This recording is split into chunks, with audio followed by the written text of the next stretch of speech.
యమపురి వర్ణన. శమనపురం, యమధర్మరాజు నగరం. 4 ముఖ్యద్వారాలున్న ఈ పురం యొక్క దక్షిణ దిగ్భాగం నుంచి పాపులను ఈ పురంగుండా నరకంలోకి తీసుకువెళుతుంటారు. ఈ దక్షిణ దిగ్భాగ ద్వారరక్షకుడే దంభధ్వజుడు. జీవుల రాకను యమధర్మరాజు మంత్రివర్యుడైన చిత్రగుప్తునికి నివేదించేది ఈయనే. ఇక యముని ఆకారం. కాలదండమును ధరించి 32 చేతులతో 3 యోజనాల పొడవున ఒక గొప్ప ఎనుబోతునెక్కి సంచరించును. యముని భీకర గర్జనలకే పాపులు హడలిపోవుచుందురు. యమ మార్గ వర్ణన. యమలోకానికి వెళ్లే దారిలో విశ్రమించటానికి గాని, కాస్త ఆయాసాన్ని తీర్చుకోవటానికి గాని కనీసం ఒక చెట్టు కూడా ఉండదు. ఆకలికి అలమటించిపోతుంటే ఏ విధమైన ఆహార పదార్థం దొరకదు. దారిలో దాహం వేస్తే తీర్చుకోవటానికి చుక్కనీరు కూడా దొరకదు. యమ మార్గంలో ప్రళయకాలంలో ప్రకాశించే విధంగా 12 మంది సూర్యులు ప్రకాశిస్తుంటారు. పాపాత్ములు ఆ మార్గంలో వెళ్లేటప్పుడు కొన్ని ప్రాంతాలలో తీవ్రమైన చలిగాలులతో పీడించబడతారు. కొన్ని ప్రాంతాల్లో ముళ్లు గుచ్చుకుంటాయి. కొన్ని దారుల్లో పాములు మీదపడి కరుస్తాయి. పాపాత్ములైన వాళ్లని కొన్ని ప్రదేశాలలో సింహాలు, పులులు, కుక్కలు మీదపడి కరుస్తాయి. మరో ప్రాంతంలో లక్షలాది తేళ్లు దాడి చేస్తాయి. ఇంకో ప్రదేశంలో అగ్నిజ్వాలలు శరీరాన్ని దహిస్తాయి. దారిలో కొంత దూరం వెళ్లాక ఎంతో భయంకరమైన అసిపత్రవనం ఒకటుంటుంది. ఆ వనం 2000 ఆమడల విస్తీర్ణంతో ఉంటుంది. అసిపత్రవనంలో కాకులు, గుడ్లగూబలు, గద్దలు, తేనెటీగలు, అడవి ఈగలతో నిండి ఉంటుంది. అలాంటి వనంలో నుంచి వెళ్లే జీవుణ్ణి ఆ కీటకాలన్నీ దారుణంగా కుట్టి బాధిస్తాయి. యమ మార్గంలో గాఢమైన అంధకారంతో నిండిన బావుల్లో పడిపోతుంటారు. మరోచోట ఎత్తైన పర్వతాల మీద నుంచి పడతారు. ఇంకోచోట కత్తులు, మేకులు గుచ్చిన నేలమీద నడిచి వెళ్లాలి. ఒకచోట జలగలతో నిండిన బురదలో నడవాలి. యమమార్గంలో నడిచే పాపాత్ముల మీద దారిలో నిప్పుల వర్షం కురుస్తుంది. పిడుగులతో, రాళ్లతో, నెత్తురుతో వర్షం ధారాపాతంగా కురిసి వారిని నానా బాధలకి గురిచేస్తుంది. ఒకచోట అతిచల్లని మంచు వర్షం పడితే మరోచోట బాగా వేడినీళ్లు ధారాపాతంగా వర్షిస్తాయి. ఒకచోట ఎత్తైన పర్వతాలు ఎక్కాలి. మరోచోట లోతైన లోయల్లోకి దిగి నడవాలి. ఇంకోచోట పర్వతాల గుహల్లోంచి నడచిపోవాలి. భయంకరమైన ఆ గుహమార్గంలో ఒకచోట చీము, నెత్తురుతో నిండిన పెద్ద పెద్ద మడుగులుంటాయి. వాటిలోకి దిగి ఈదుకుంటూ ముందుకి సాగాలి. వైతరణి నది. యమలోకానికి చేరే మార్గంలో అడ్డంగా ప్రవహిస్తూ ఎంతో లోతైనది, భయంకరమైనది అయిన వైతరణి అనే నది ప్రవహిస్తుంది. దాని పేరు వింటేనే భయం కలుగుతుంది. ఇక దాన్ని చూస్తే చెప్పేదేముంది. ఆ వైతరణి నది 100 ఆమడల వెడల్పుతో చీము, నెత్తురు ప్రవాహంతో, మాంసం బురదతో, ఎముకల గుట్టలతో అత్యంత జుగుప్సాకరంగా ఉండి భయాన్ని కలిగిస్తుంది.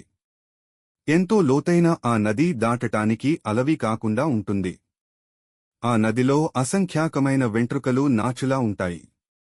అందులో భయంకరమైన మొసళ్లు సంచరిస్తూ ఉంటాయి. అలాంటి వైతరణి నది పాపాత్ములు తన దగ్గరికి రాగానే మంటలతో, పొగలతో ముందుకు దూసుకొస్తుంది. ఆ నదీ తీరంలో సూదిమొనలాంటి ముక్కుతో పొడిచి చంపే కాకులు, గ్రద్దలు విహరిస్తూ ఉంటాయి.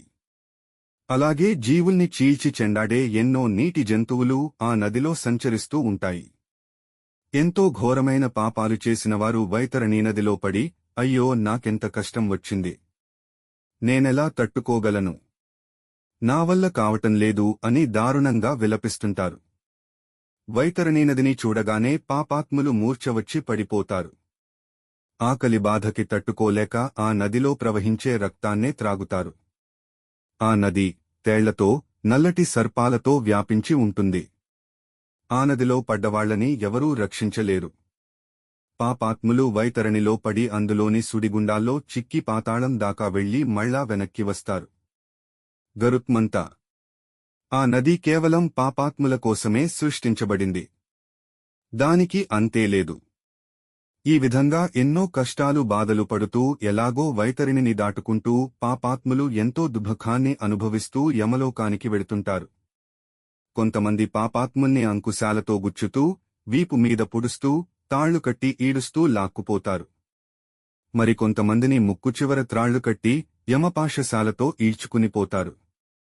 యమభటులు కొందరు దుర్మార్గుల్ని కంఠానికి, చేతులకి, పాదాలకి సంకెళ్లు వేసి ఈడ్చుకుపోతారు. కొంతమంది యమదూతలు పాపాత్ముల్ని ముద్గరం అనే ఆయుధంతో కొట్టి నోటినుంచి రక్తం కక్కుకునేలా చేసి తిరిగి ఆ రక్తాన్నే వారిచేత త్రాగిస్తారు. ప్రాణులందరూ తాము చేసిన పాపకర్మల్ని తలుచుకుంటూ ఏడుస్తూ ఎన్నో యాతనలు పడి యమలోకానికి వెళతారు. జీవుల పశ్చాత్తాపం. యమలోకానికి వెళ్లే జీవులు దారిలో అయ్యో నాకెంత కష్టం వచ్చింది, ఎన్ని పాపాల్ని చేశాను అని ఏడుస్తూ పశ్చాత్తాపపడతారు. ఎంతో గొప్ప పుణ్యకర్మలు చేస్తేగాని మానవ జన్మ లభించదు కదా. అంతటి గొప్ప మానవజన్మ నాకు లభించినప్పటికీ ఏ కొంచెమైనా ధర్మాన్ని చేయలేకపోయానే. నేనెంత పాపం చేశానో కదా, నాకింత కష్టం కలిగింది అని పశ్చాత్తాపపడతాడు. నేనెప్పుడూ దాన ధర్మాలు చేయలేదు, హోమం, జపం, తపం అన్నవి ఏనాడు ఆచరించలేదు. కనీసం పుణ్యక్షేత్రాలనైనా దర్శించలేదు. అందుకే నాకీ కర్మ పట్టింది. చేసిన కర్మ అనుభవించాలి కదా అని విలపిస్తాడు. మరొకడు నేను జీవితంలో ఏనాడూ బ్రాహ్మణుణ్ణి పూజించలేదు, గంగానదిలో స్నానం చేయలేదు, సత్పురుషుల్ని ఎప్పుడూ సేవించలేదు, పరోపకారమంటే ఏమిటో నాకు తెలీదు, అందుకే నాకీ బాధలు వచ్చాయని చింతిస్తాడు. ఇంకొకడు అయ్యో, నేను జీవించి ఉన్నప్పుడు మనుషులు, పశువులు, పక్షులు, జంతువులు జీవించటం కోసం నీళ్లు లేని ప్రదేశంలో చిన్న చెలువుని కూడా త్రవ్వించలేదు. గోవుల కోసం, బ్రాహ్మణుల కోసం ఏ కొంచెం ధనాన్ని కూడా వెచ్చించలేదు. కనుక నాకీ యమయాతన తప్పదు అని విలపిస్తాడు. ఒకడు నేను కనీసం ఏదో ఒక దానాన్ని కూడా చేయలేదే, కనీసం ఆవుకి ఒక్క రోజైనా మేత పెట్టలేదే, పుణ్యగ్రంథాలైన వేదాల్ని, శాస్త్రాల్ని కనీసం నమ్మనైనా నమ్మకపోతినే, పురాణాలు చెప్పేవారిని కనీసం గౌరవించలేదే.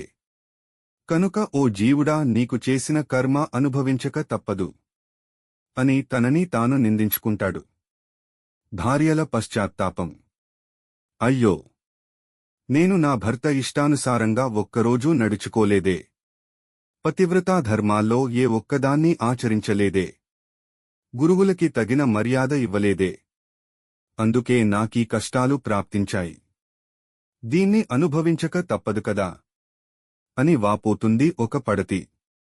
మరొక స్త్రీ భర్తని సేవించటం పరమధర్మమని తెలిసికూడా నేనా పని చేయలేదు.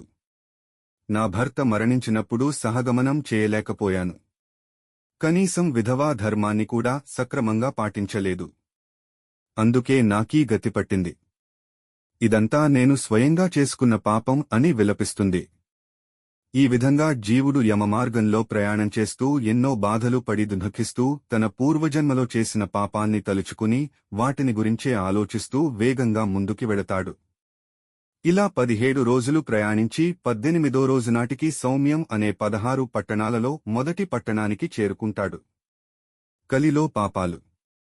కృత, త్రేత, ద్వాపర యుగాలలో పాపులు అంతగా ఉండరు. ప్రజలు ప్రభువుల శిక్షలకే జడియుచుందురు. కలిలో మాత్రము ఎవరికి వారే ప్రభువులన్నట్లుందురు. ప్రతి ధనికుడు, ప్రతి అధికారి తనకు తానే రాజుగా తలపోయిను. ధర్మాధర్మ విచక్షణ నశించును. స్త్రీ పురుషులు పాపభీతి అనేది లేకుండా సంచరిస్తారు. వావి వరసలు తప్పి వ్యభిచరిస్తారు. దైవదూషణ, మాతాపితృనిరాదరణ అధికం అవుతాయి. బ్రహ్మహత్య, గోహత్య, శిశుహత్యలు మామూలు కృత్యాలైపోతాయి. ఆచార శూన్యతతో పాటు అసత్య ప్రేలాపనలు, సన్మార్గ శూన్యతతో పాటు పరవస్తు తస్కరణములు, ధర్మనిరసనతో పాటు పరదారా గమనము వంటివి వీటికి అనుబంధముగా ఇంకెన్నియో చిన్నస్థాయి పాతకములు కలిలో ప్రబలును. కొన్ని ఘోర పాతకములు వర్గీకరించుటకు సైతము అందని రీతి అందుండును. ఇట్టి పాపులను శిక్షించుటకే రౌరవ మహారౌరవాది నరకములు శమనపుర సమీపమున నెలకొని ఉన్నవి. ఇవి మొత్తం 18 కాగా ఉపరకాలు అనంతమైన సంఖ్యలో కలవు. శుభమస్తు.